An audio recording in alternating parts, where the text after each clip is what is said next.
The title is very clear. It says sequence of return risk.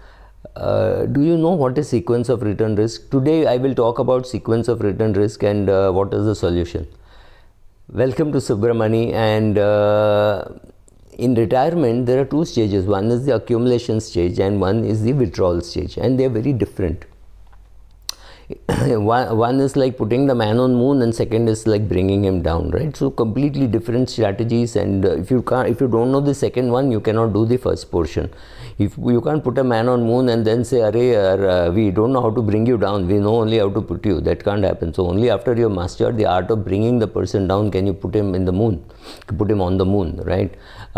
So what is sequence of return risk? What happens is you have nicely accumulated a decent sum of money which everybody tells you is adequate for your retirement. So you are 60 and you have got into retirement and you have invested your money very aggressively. You have put a lot of money in equities, you have put in debt, etc., etc. But you have not created any special buckets or anything. So then what happens is, if you get very poor returns for the first few years, say 5-6 years, and you're also withdrawing for your day-to-day expenses because you've retired and you have no other income. If somebody has other income, then this does not apply, but assuming you've got no other income and the corpus is fixed, and from that corpus that person has to live. And there are a lot of people. I mean, a woman could be doing it at 62 if her husband, 67-year-old husband, has died. Then after that, it is very unlikely that she will go out and earn something, especially if she's been a housewife. So she's not going to earn anything. She has to live off the portfolio. And that's not very difficult. But the question is, if there is a bad sequence to start with, then what happens is so much of your portfolio is wiped out that when the recovery happens, there is not enough money left for the recovery to be meaningful. So if you have wiped out, say 30-40% of your 1 crore corpus, so you have now down to 60-70 lakhs because of your withdrawal and fall in the market, that might scare you into doing worse things, like saying remove all money from equity wherever it is and let us put it in State Bank of India fixed deposit, right? That might be the most the worst case scenario. So how does one tackle this? There are two ways to tackle. One is to say, here is my corpus. I know that there is a rule which says I can withdraw 5% of my portfolio. However, I will withdraw only 3% of my portfolio. I would live within that, and after 5-6 years, if the portfolio is ahead of where my financial planner told me it will be, I will slowly increase my withdrawal. Right, that is one thing. The second one is to say, let me start with a 7% withdrawal. If the market tanks, then I will come down to 5%.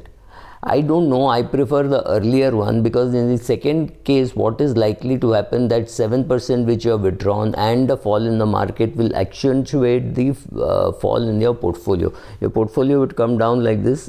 It may still be sufficient for you to live through your retirement, but if you're alone, you don't have anybody for support, you don't have children, you don't have a spouse or whatever, chances are you will panic more. Right? You know, you thought it will be like this, but if it is like this, then it definitely hurts you. So how do you avoid the sequence of return risk? You actually can't avoid. Yes, you can live dramatically below what you are capable of living. So if you have 1 crore and we've decided that 5 lakhs is what you can live on, but you decide that you will live on 15,000 per month, which turns out to be 1,80,000. And you're perfectly happy doing that. You have made a choice of lifestyle, you've done everything, and then suddenly you find that you have to reduce, may be difficult. You have to increase, may be easy. So you find out how competent you are in increasing or decreasing your standard of living. This is very difficult for an advisor to suggest. What I suggest normally in my talks and all, if you go back and you will find I've spoken about being able to create buckets and keep the money in different buckets. So when the equity markets are doing, there are 3 buckets, the third bucket is equity. When equity markets are doing well, like the current situation, you keep withdrawing from the third bucket. when the markets are not doing well, you come to bucket number 1, right? So bucket number 1 is your bank FD and things like that, which are simple and easy to understand, and you will not have a problem when you turn 70, 75 to be able to understand this very much on your own. Thank you.